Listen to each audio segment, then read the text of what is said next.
आगामी लोकसभा चुनावों को लेकर अपने विचार व्यक्त करते हुए दिल्ली विधानसभा स्पीकर श्री रामनिवास गोयल ने हमारी रिपोर्टर से खास बातचीत की। क्या कुछ कहा उन्होंने, जानने के लिए देखिए यह खास रिपोर्ट। नमस्कार, मैं हूं जूही श्रीवास्तव और टीवीएस न्यूज में आपका स्वागत है। जिस तरह से चुनाव पास है और चुनावी माहौल चल रहा है, चुनावी दौर को देखते हुए जनता किस तरह से चुनाव को ले रही है, इन सारी चीज़ों की जानकारी करने के लिए और इन सब चीज़ों पे बातचीत करने के लिए आज हम मौजूद हैं विधानसभा स्पीकर रामनिवास गोयल जी के यहाँ। तो चलते हैं रामनिवास गोयल जी के पास और जानते हैं कि इस जो चुनावी माहौल चल रहा है उसको ये किस तरह से देखते हैं। एक तरफ कांग्रेस की बात करें तो राहुल गांधी की न्याय यात्रा विफल में, दूसरी तरफ आम आदमी पार्टी के सदस्य कानून के घेरे में। ऐसे में आप चुनाव को किस माहौल, किस रूप में, किस स्वरूप में देख रहे हैं? आपने ये विषय छेड़ा। मैं कानून के घेरे की अगर बात करूं, पहले तो मैं चंडीगढ़ से शुरू करता हूं, लंबा विषय आपने छेड़ दिया।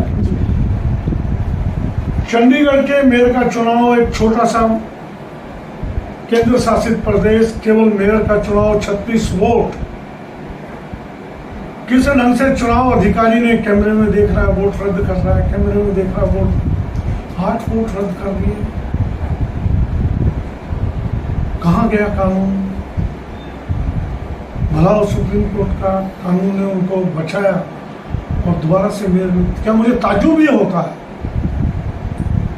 एक और तो मोदी कहते हैं संविधान संविधान संविधान, दूसरी ओर संविधान की हत्या हो रही है, सुप्रीम कोर्ट मुंह पर तमाचा मार रही है। एक शब्द मुंह से नहीं निकला, ना प्रधानमंत्री के नाम इच्छा है। और मुझे सबसे बड़ा ताज्जुब ये होता है, आरएसएस जो रोज शाखाओं पर ईमानदारी का पाठ कराती है, ईमानदार ईमानदार ईमानदार, आरएसएस के सर्वोच्च पदाधिकारी भी चुप हो गए, किसी ने उसकी निंदा नहीं की। ये नहीं होगा।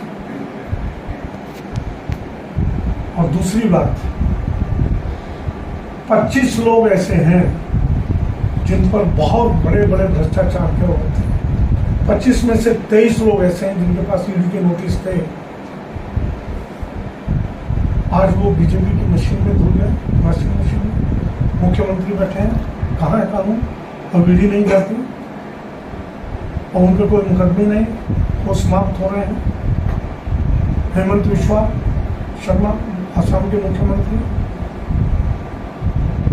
महाराष्ट्र में अजीत पवार, चक्की पीसिंग, चक्की प्रधानमंत्री ने खुद बोला 70,000 करोड़, आज वो मुख्यमंत्री बन गए हैं। 23 लोग ऐसे हैं, एक भी भ्रष्टाचारी जो शुरू से लेकर 2014 में बोल के आए थे कोल स्कैम 2G 5G घोटाला, कहाँ है 2G 5G घोटाले का कोई आदमी बंद है क्या? नहीं, 10 साल हो गए। ये घोटाले की अगर बात करें, एक भी आदमी बंद है क्या? कोल स्कैम का सबसे बड़ा नाम जिसका था नवीन जिंदल, अभी नवीन जिंदल को 10 दिन पहले बीजेपी में शामिल करके कुछ क्षेत्र से टिकट दे दिया। इनको केवल डर ये है, चंद्र जैन जी को लगभग 2 साल हो गए, क्यों नहीं चार्जशीट फाइल करते, क्यों नहीं ट्रायल करते? ट्रायल कब करें जब कुछ हो उनके पास? कोई एक सबूत नहीं, मनी ट्रेल कहाँ है कहाँ नहीं है, कोई एक, सब रेडें कर ली। लगभग 500-600 लोगों पर इन्होंने रेड कर चुके और इसकी तो पोल खुल गई है। सारा नियम कानून को तो धत्ता है, नियम कानून के लिए कुछ नहीं है। सुप्रीम कोर्ट ने कहा इलेक्टोरल बॉन्ड जो ये असंवैधानिक, अनकॉन्स्टिट्यूशनल है, डिक्लेयर कर दिया। दोनों की बोलती बन गई, न प्रधानमंत्री का कोई कमेंट्स, न गृह मंत्री जी का कोई कमेंट्स। ये तो भला हो सुप्रीम कोर्ट का कि स्टेट बैंक ऑफ इंडिया ने सारे कानून की धज्जियां उड़ाकर सुप्रीम कोर्ट को कहा कि हम बेशर्मी से कहा कि हम जुलाई में डिटेल दे देंगे। क्यों जुलाई में क्यों दे देंगे भाई? बचाना चाहते हैं अपना अकाउंट को। सुप्रीम कोर्ट ने नहीं, 2 दिन में हमको चाहिए। 2 दिन के अंदर इनको लिस्ट देनी पड़ी, उसमें भी छुपा गए, उनको कोड नंबर नहीं दिए। फिर कहा कोड नंबर के साथ इसको डिक्लेयर करो, तब वो डिक्लेयर किए। शरद रेड्डी साहब 5 नवंबर 2023 को गिरफ्तार होते हैं। शराब घोटाला, कथित शराब घोटाला, जिसमें सबसे बड़े उनको कहा गया घोटालेबाज, 10 नवंबर को उनकी बेल क्यों ले ली? ये इलेक्ट्रल बॉन्ड ने बता दिया कि 5 करोड़ रुपया उनको दिया गया बीजेपी के खाते में, उनकी बेल हो गई, उनकी बेल हो गई, और जब पूरी राशि पहुंच गई परमानेंट बेल हो गई। जब उसने लिख के दे दिया, हमें मुलाकात हुई, तो ये इस देश की स्थिति उन्होंने बना दी। क्या स्थिति बना दी? एक लाइन में बोलो, आपने कितना भ्रष्टाचार किया है। बीजेपी की वॉशिंग मशीन में धुलो, हमारे पास आओ, सब घोटाले माफ, विरोध करोगे तो जेल में जाओ। केवल एक नीति चल रही है। सर, आम आदमी पार्टी की अगर हम बात करते हैं तो जिस तरह से मुख्यमंत्री केजरीवाल जी ने अपनी वाइफ सुनीता केजरीवाल को राजनीति में उतारा है, क्या जनता सुनीता केजरीवाल को मुख्यमंत्री के रूप में देख सकती है? उन्होंने राजनीति में नहीं उतारा, ये अब गलत कह रहे हैं। भारत में पत्नी को बहुत बड़ा दर्जा दिया। सत्यवान जब संकट में थे, मृत्यु हो गई थी, तो उनकी पत्नी सावित्री ने लड़ करके उनके प्राण लिए, प्राण बचाए, लड़ करके प्राण बचाए। आज जब उनका पति जेल में है, हर पत्नी का दायित्व है अपने पति पर लगे आरोपों को निराधार करें, और निराधार करने का लोकतंत्र में एक ही तरीका है, न्यायालय या जनता। जनता के बीच में गई और ठीक नारा दिया है, जेल का जवाब वोट से। वो आ रही है, उन्होंने कोई पद नहीं लिया राजनीति। सर, इसे परिवारवाद के रूप में नहीं देख सकते? किस लिए परिवार? अगर मेरा बेटा संकट में है और वो संकट में इसलिए है, उस पर गलत आरोप लगे, मैं आप परिवारवाद करके आंख बंद करके बैठा हूँ? यूपी में सारा परिवारवाद है, कहाँ परिवारवाद नहीं? ये करें तो वो परिवारवाद नहीं है, दूसरे करें तो इसमें परिवारवाद। केजरीवाल जी की धर्मपत्नी सुनीता ने कोई पार्टी में पद लिया है? पार्टी की कोई किसी ढंग की अध्यक्षा या महामंत्री या संगठन मंत्री कुछ बनी? नहीं, कुछ नहीं। जन जागरण के लिए जनता के बीच में आ रहे हैं, जनता के जवाब देने के लिए आ रहे हैं।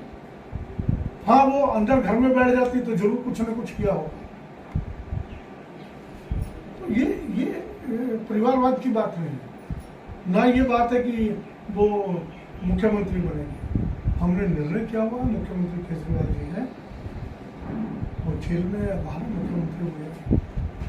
सर, आम आदमी पार्टी लोकसभा चुनाव में किन मुख्य मुद्दों को लेकर आ रही है? मुद्दे सारे मैंने गिनवा दिए। बेरोजगारी, लोकतंत्र का अपमान, संविधान का सबसे बड़ा खतरा बदलने का, चुनाव ही नहीं होंगे पूरे भारत में, आर्थिक स्थिति देश की आप कल्पना कर लीजिए, 55 लाख करोड़ और आज 180 लाख करोड़, 125 लाख करोड़ कर्जा, 125 लाख करोड़। जिस देश की आबादी 140 करोड़ हो, 125 लाख करोड़ को जरा 140 करोड़ से भाग दे लीजिए, और व्यक्ति कितना कर, मेरा छोटा सा 1 महीने का बच्चा आया, अगर आज जन्म लिया, वो भी कर्जदार हो गया।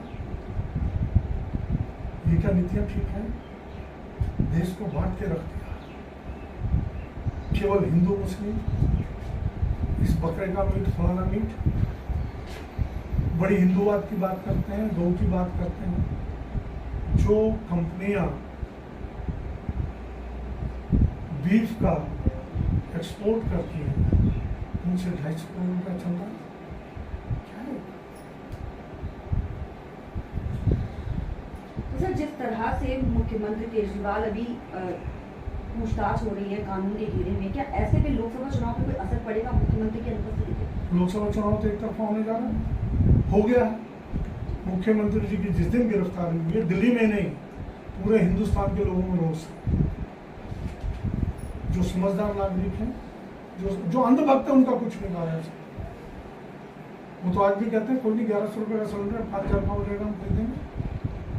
अब स्मृति ईरानी से पूछते नहीं, चूड़ियां पहना रही थी मनमोहन सिंह जी को। ये चीजें आज पूछने की ये जरूरत है, 10 साल हो गए सत्ता में आए, देश की आर्थिक स्थिति कहाँ पहुंची, रोजगार कितने खड़े किए, आपने हॉस्पिटल कितने खोले थे, आम आदमी को क्या सुविधाएं मिली है, एजुकेशन कहाँ गई।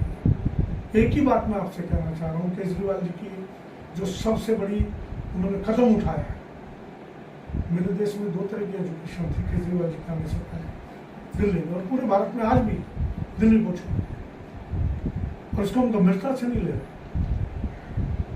कौन सी 2 तरह की एजुकेशन, मेरी जेब में पैसा, मेरा बच्चा 3 साल का हुआ, मैंने उसको प्राइवेट स्कूल में भेज दिया, यही है ना। नर्सरी क्लासेस, गवर्नमेंट स्कूल में तो नर्सरी क्लासेस नहीं होती थी। उस गरीब का बच्चा 3 साल का हो गया, कहाँ घूमता था, कहाँ जाता था। आपने भी किसी स्कूल में एजुकेशन ली होगी। गवर्नमेंट स्कूल में 5 साल के बच्चे को लेते थे पहली क्लास, दिल्ली को छोड़कर पूरे भारत में। भारत वाह केजरीवाल तो नर्सरी क्लासेस दिल्ली में दे दी, 450 स्कूलों में दे दी। उसे गरीब के बच्चे को पढ़ने का हक नहीं। सामाजिक न्याय की बात करते हैं आप लोग। आजादी के 76 साल तक वो गरीब का बच्चा, जिसके माँ बाप के पास पैसा नहीं है देने को, उस गली सड़कों में घूमता रहेगा। 3 साल का बच्चा, 2 साल तक वो वेट करें उस बच्चे को। और अमीर का बच्चा जो पब्लिक स्कूल में चला गया, उसको ABCD आ गया, 1 2 3 आ गया, सामाजिकता आ गई, बैठना उठना आ गया, तो हमेशा पिछड़ गया गरीब का बच्चा। सोचना नहीं चाहिए प्रधानमंत्री को, बहुत बड़ी बड़ी हाँकते हो आप। सर ऐसे में चुनाव पास है तो जनता से कुछ कहना चाहेंगे? जनता से कहना चाहूंगा, बहुत हो गया 10 साल। हिंदू पर, गौ पर, राम मंदिर पर, ये हमारे श्रद्धा के विषय, इन पर चुनाव नहीं लड़ा जाता। हमारा संविधान अलाउ नहीं करता। मोदी जी के विरुद्ध सुप्रीम कोर्ट में अपील भी फाइल हो गई, जिस ढंग से उन्होंने वोट मांगा है, विकास के नाम पर वोट मांगा कि देश को हम कहाँ था कहाँ ले गए, देश का कर्जा कितना था कम हुआ, रोजगार कितने पैदा हुए, मेरे देश की जनता की स्थिति ठीक है नहीं, किसानों की हालत क्या हो गई है, किसानों को गोलियां पड़ गई, लाठियां पड़ गई, किसान फांसी खा, एक अडानी मानी दिखाई देता है। मुझे एक ही क्वेश्चन में पूछूं मोदी जी से, अगर उनकी नीयत साफ है, ईमानदारी से बताना चाहते हैं, अडानी की संपत्ति 600 गुना कैसे हो गई?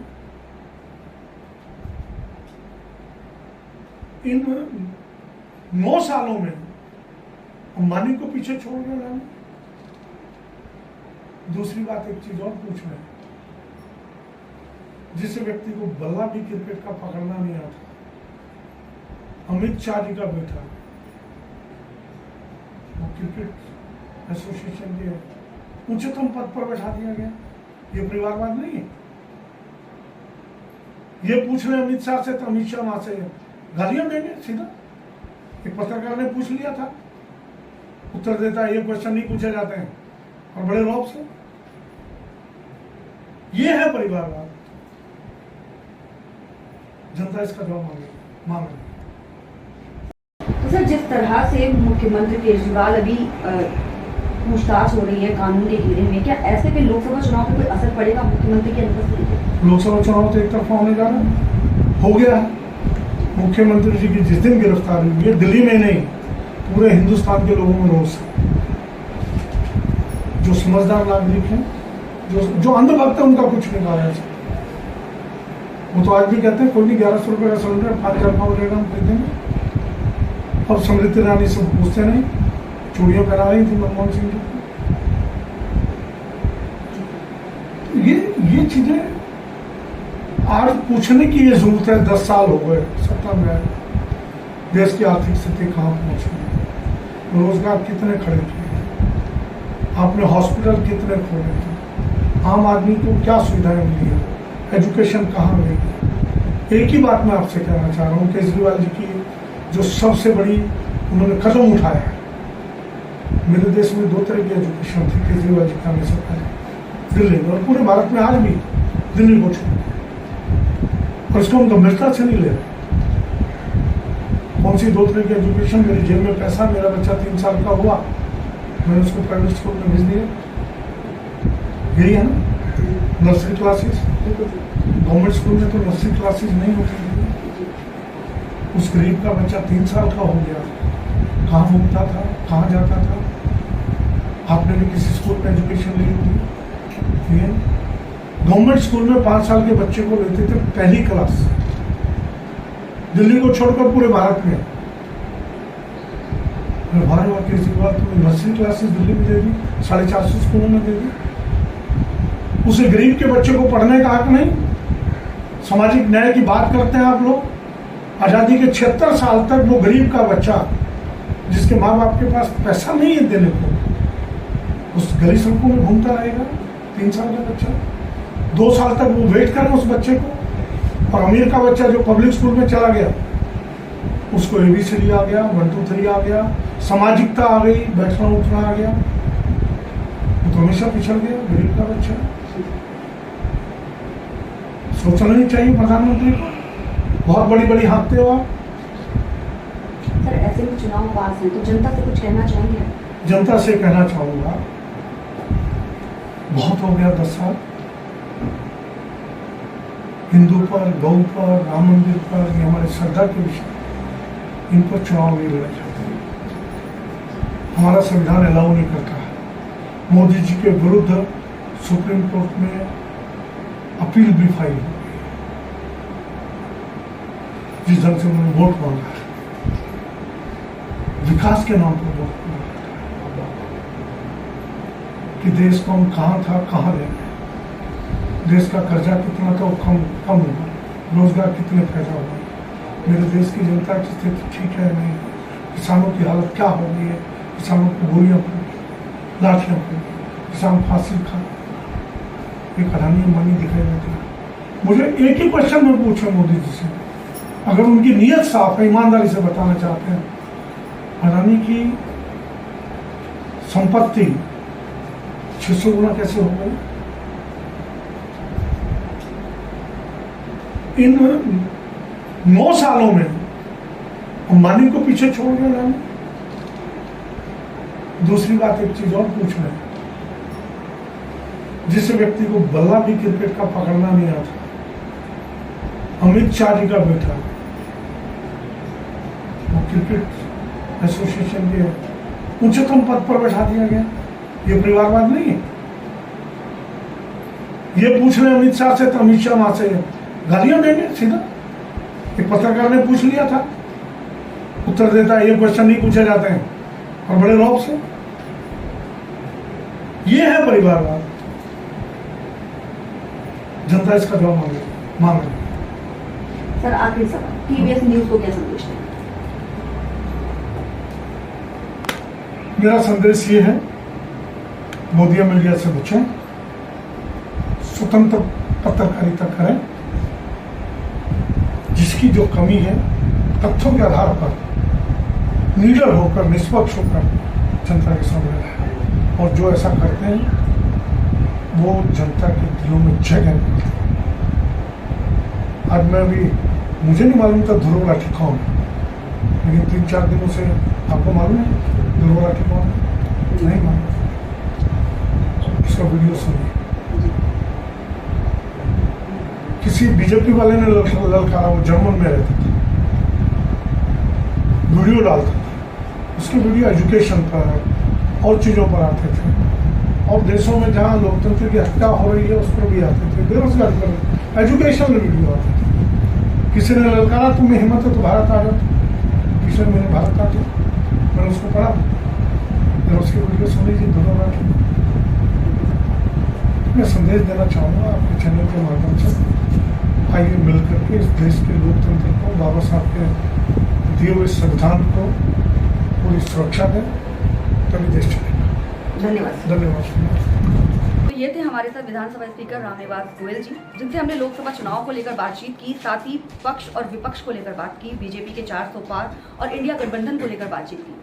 तो रामनिवास गोयल जी का कहना है कि जिस तरह से बीजेपी राजनीति कर रही है, जिस तरह से वो चुनाव लड़ने जा रही है, ये एक तरफा चुनाव है। इस तरह से राजनीति नहीं होती है। बाकी आगे आने वाला समय बताएगा कि चुनाव में आखिर किसकी जीत हासिल होगी और कौन किसके सामने खड़ा रह पाएगा, ये तो आने वाला समय बताएगा। बाकी राजनीति और चुनाव से जुड़ी और भी जानकारियां हम आपको ऐसे ही देते रहेंगे। तब तक बने रहिए हमारे साथ।